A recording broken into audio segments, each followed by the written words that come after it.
Names are remarkably powerful to people. It's something that I've never really thought much on. I've always had the same name and never felt any desire to go by any other name. Yet I know so many people in my life that have changed their name, at least what they have people call them. And it seems that for a lot of people, changing their name is representative of breaking away from an older version of themselves.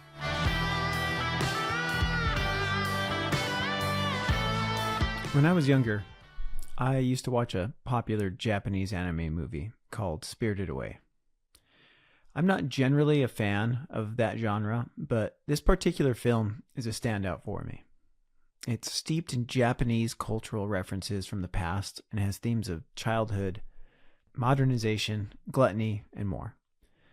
The artwork alone is really quite striking. And one of the underlying focuses of the movie has to do with Japan forgetting who it is and the loss of Japan's spirit, both figuratively and literally. The setting for the story is an ornate bathhouse where the spirits of the world, think river spirits or spirits of radishes and other inanimate objects that you wouldn't usually think to assign a spirit to. It's where they come to cleanse themselves and relax before returning back into the world.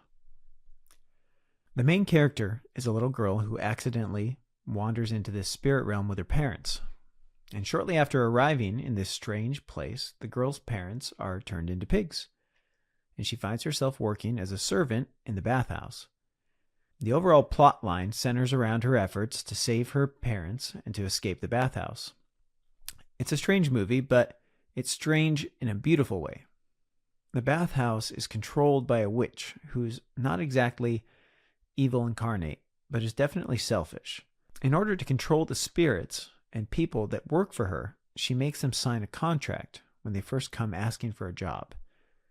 And a part of that deal is that she takes the signer's name.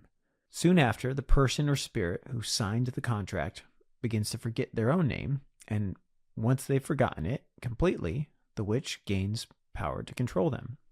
One of the main characters is a spirit that has lost his name, and consequently has been made into the witch's henchman. Toward the end of the story, this character learns his name through the help of the little girl, and he is set free from the power of the witch. Names are remarkably powerful to people. It's something that I've never really thought much on. I've always had the same name and never felt any desire to go by any other name. Yet I know so many people in my life that have changed their name, at least what they have people call them. And it seems that for a lot of people, changing their name is representative of breaking away from an older version of themselves. I have a friend that changed his name when he finally got off drugs. And I know people that change their names when they change their gender. I have friends that change their names when they left their religion. And on the other end, when a person chooses to join a Christian denomination, they are baptized and metaphorically take on the name of Christ. It makes sense to me that when a person wants to make a big change in their life, part of that transformation may include their name. I think the most famous example of a name change is that of the Christian apostle Paul, who previously went by Saul. Prior to becoming Christianity's greatest missionary, Saul was one of Christianity's greatest persecutors. All that being said, there is something special about the name that was given to us. As much as we may have ruined that name by bad decisions, for most of us, it is what our adoring mothers called us. It is the name we had when our life had yet to be lived. It is the name you carried when the most hope for your future was present. When we make mistakes in life, I don't really think that we're tarnishing our name so much as we are forgetting it. As a parent of small children, my children's names are like music to me. It's the verbal calling card I gave to the people I love the most in the world. To me, those names I gave them are synonymous with hope for the future. There's a story that I vaguely remember that I don't actually think is true, but I find it poignant regardless, so I'm going to share it. There once was a young prince who was captured by his enemies, and in order to demean and corrupt him, his captors tried to tempt him into bad behavior by surrounding him with prostitutes and alcohol.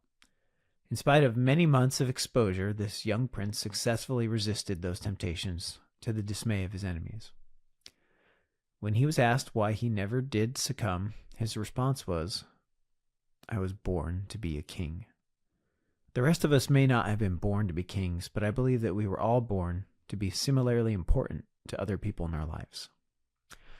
I may not be a prince or a king, but I was born to be a brother, a friend, a son, an uncle, a husband, and my favorite, a father. To a small number of people on this planet, I am significantly more important than any king or ruler could ever be. A person that has forgotten their name doesn't know who they are. In the story of Harry Potter, there's this magical mirror that you may remember that he finds, and it's called the Mirror of Erised. When a person looks into the mirror, it shows them what their deepest desire is. When Harry looks into it for the first time, he sees his deceased parents looking back at him. It's one of the more moving parts of the series because I think so many of us are in a state of life where we do not know what we want from life. And on top of that, we do not recognize who we can become or what purpose we may serve in our brief lives.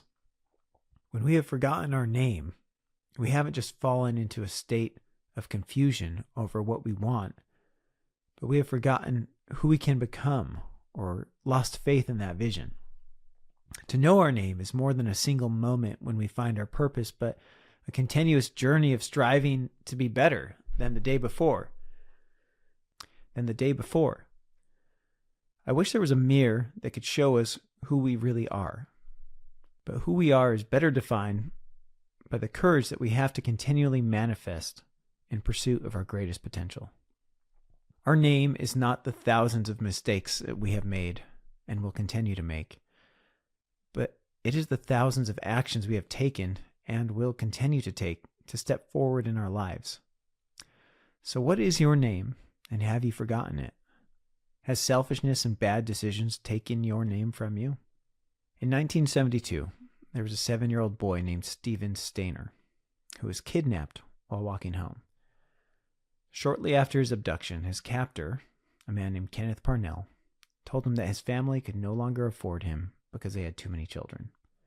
He was told his name was now Dennis, and for roughly 7 years, that man abused and molested Steven. When Steven reached puberty, Parnell began to lose interest in him and sought out another young boy. He succeeded in abducting another little boy named Timothy. Steven, knowing what awaited Timothy, couldn't bear to see it happen to him and chose to escape from Parnell and return Timothy to the town that he'd been abducted from. When the boys were unable to find Timothy's home, they went to the local police station, and as the story goes, when asked who he was, the hero's response was, "I know my name is Steven." On that day, Steven remembered his name and was set free. Have you lost your name? Do you know who you are? Maybe by not knowing our name, we haven't seen a vision of what we really could be. Or maybe the vision we see of ourselves is actually the wrong vision. It may be the case that we're covered in dirt and the grime that life puts on us, and it may be hard to see that person that we really are and can be. I may not truly know my own name yet, but I think I do. And it's given me power to pursue the manifestation of that name with passion. So what's your name? I believe our name is not what we are now, but what we were meant to be. Our name is not simply what people call you, but what you can become. When your name is spoken, it may reflect many other names like friend, brother, sister, husband, wife, father, or mother. Maybe when that name is spoken, it means patience, compassion, radiance, joy, love, generosity, determination, and resilience. Don't let anyone take your name from you. Like in the film I described earlier, a witch that represents selfishness and greed may try to take your name from you. But if you can remember it, you can be set free. Life has a way of trying to degrade us to our most simple desires. But our name represents what we are beyond the simplest versions of ourselves. Your name is what you and everyone else has ever hoped you could become in life. Your name is worth remembering.